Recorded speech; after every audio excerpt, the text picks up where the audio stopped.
Bismillahirrahmanirrahim. Our next deadlock prevention technique is wound weight algorithm. Wound weight algorithm is quite similar to Vedai algorithm. Basically, wound weight क्या कहता है? Younger transaction will have to wait. Younger transaction क्या करेगी अब? Wait करेगी.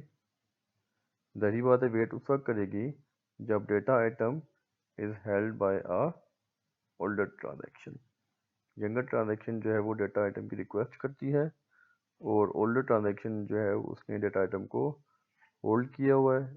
तो younger transaction basically क्या करेगी? इसका वेट करेगी. On the other hand older transaction जो है वो बेसिकली क्या करेगी? That will kill younger transaction. This is difference कि अब जो है वो ओल्डर को अगर लॉक चाहिए जो कि एक यंगर ट्रांजैक्शन ने लॉक को हेल्ड किया हुआ है, तो ओल्डर ट्रांजैक्शन यंगर को क्या कर देगा? उसे खींच लेगा क्योंकि वो ज़्यादा ताकतवर है ओल्डर के हिसाब से. तो दिस इज़ वेरी सिंपल कि यंगर जो है वो अदब के दायरे में रहते हुए वेट करेगा. ओल्डर जो है वो he has the authority, it has the authority, तो वो बेसिकली क्या कर देगा? यंगर को किल करके जो लॉक उसको चाहिए होगा वो खींच लेगा. Very simple. तो basically if lock is required by transaction, मतलब एक ऐसा लॉक चाहिए जो कि ऑलरेडी एक ट्रांजैक्शन ने होल्ड किया हुआ है, तो यंगर क्या करेगा? वो बेचारा वेट करेगा और ओल्डर बेसिकली क्या करेगा? तो उसको किल कर देगा. और हमें पता है कि डेड लॉक ख़त्म करने का एक ही तरीका है, that is kill a transaction.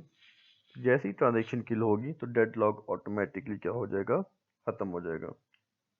तो यहाँ पे एक एग्जांपल करते हैं.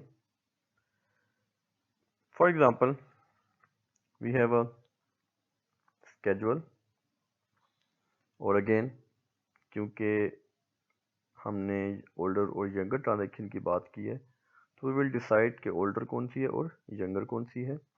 तो टी ए इज़ ओल्डर क्योंकि टी ए जो है पहले अपीयर हो रही है और टी बी क्योंकि बाद में अपीयर हो रही है, तो T B would be a younger transaction.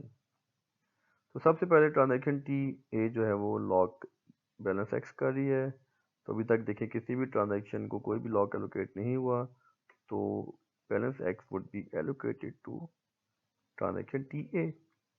उसके बाद वो रीड बैलेंस एक्स का मतलब यही है कि उसको एलोकेट हो चुका हुआ है. In the meanwhile transaction T B जो है वो बेसिकली क्या कर रहा है? लॉक की रिक्वेस्ट कर रहा है बैलेंस जी के लिए. तो क्या बैलेंस सी किसी को एलोकेट हुआ है? नहीं एलोकेट हुआ, तो balance G would be allocated to a transaction T B.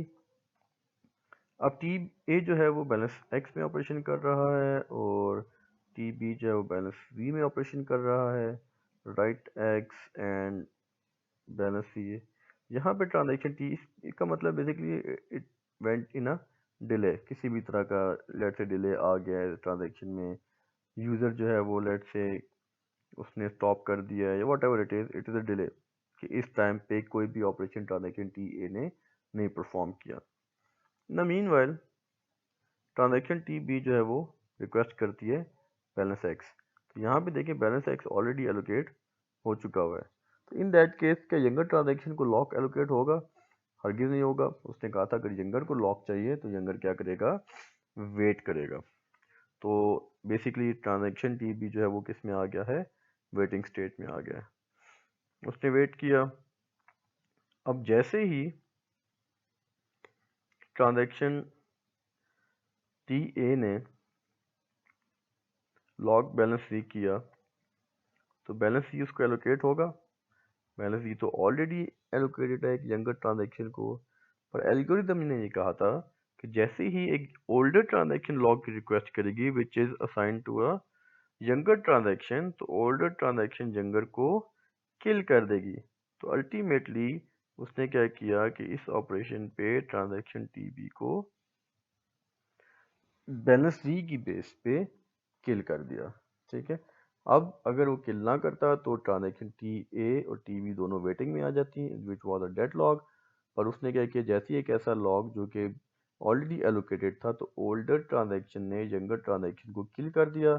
जैसे ही वो इसको किल करेगा तो ये सारे के सारे लॉक्स अनलॉक हो जाएंगे और बैलेंस सी जो है वो एलोकेट हो जाएगा ट्रांजैक्शन टी ए को, और transaction T A will move forward. तो यहाँ पे जो इस टाइम पे जो डेडलॉक अकर हुआ था, वो डेडलॉक जो है वो यंगर ट्रांजैक्शन को किल करने की वजह से ख़त्म हो गया। Example 2, sorry this is example number 2।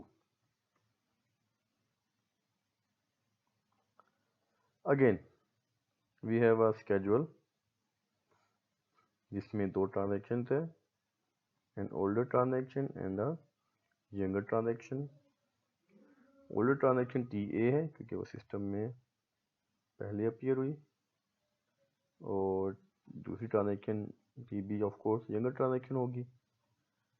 सबसे पहले लॉक एक्स की रिक्वेस्ट करिए transaction T A, lock X balance X उसको मिल गया क्योंकि किसी दूसरी ट्रांजैक्शन ने एलोकेट नहीं था करवाया हुआ। रीड कर रहा है, दूसरी ट्रांजैक्शन अपीयर हुई, उसमें ऑपरेशन कर रहा है। यहाँ पे ट्रांजैक्शन टी बी जो है वो बैलेंस वाई की रिक्वेस्ट कर रहा है।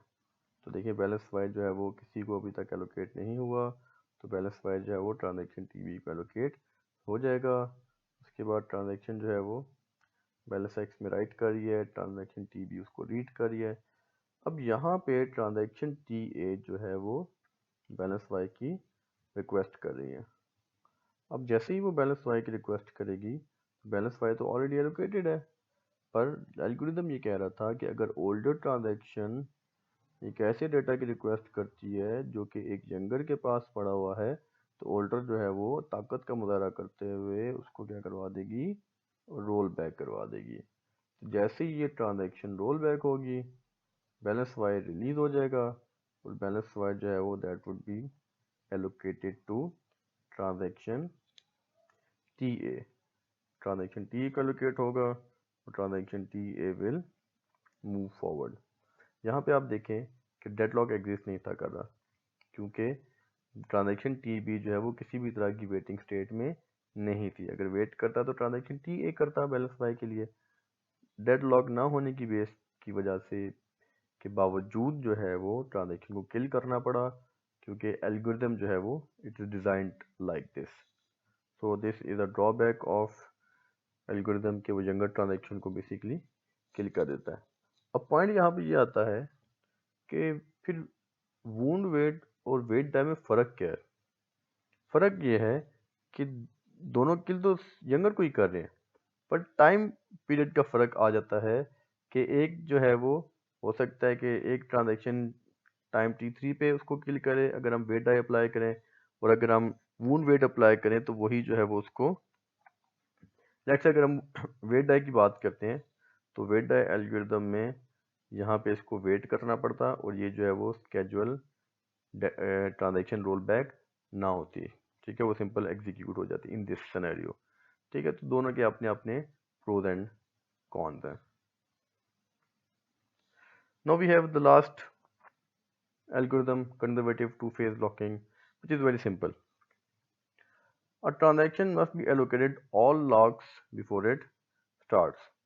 कि अब वो कह रहे हैं कि भाई उसको जितने भी रिसोर्सेज चाहिए वो उसको स्टार्ट होने से पहले ही आप दे दें।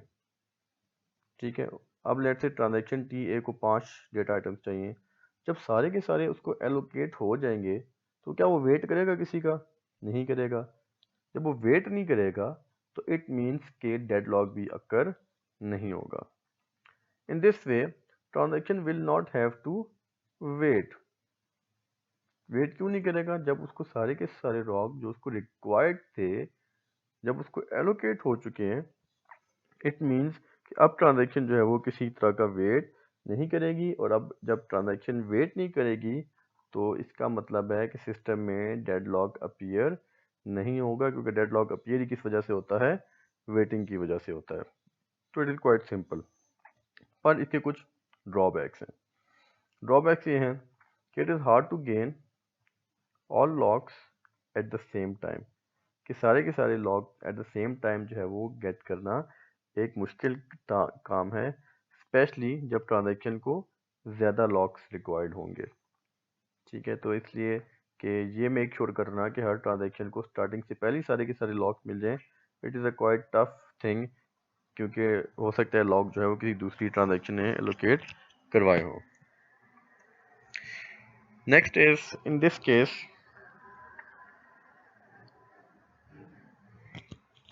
ट्रांजैक्शन में start after too much delay.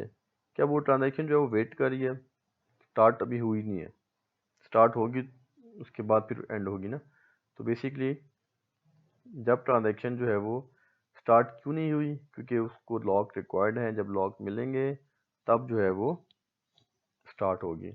तो हो सकता है कि उसको लॉक मिलते मिलते बहुत ज़्यादा टाइम सर्फ हो जाए, या उसको कभी भी जो है वो लॉक एलोकेट ना हो, क्योंकि लॉक जो उसको रिक्वायर्ड हैं वो बहुत ज़्यादा हैं और उन सारों का eight the same time available होना जो है वो एक मुश्किल काम है।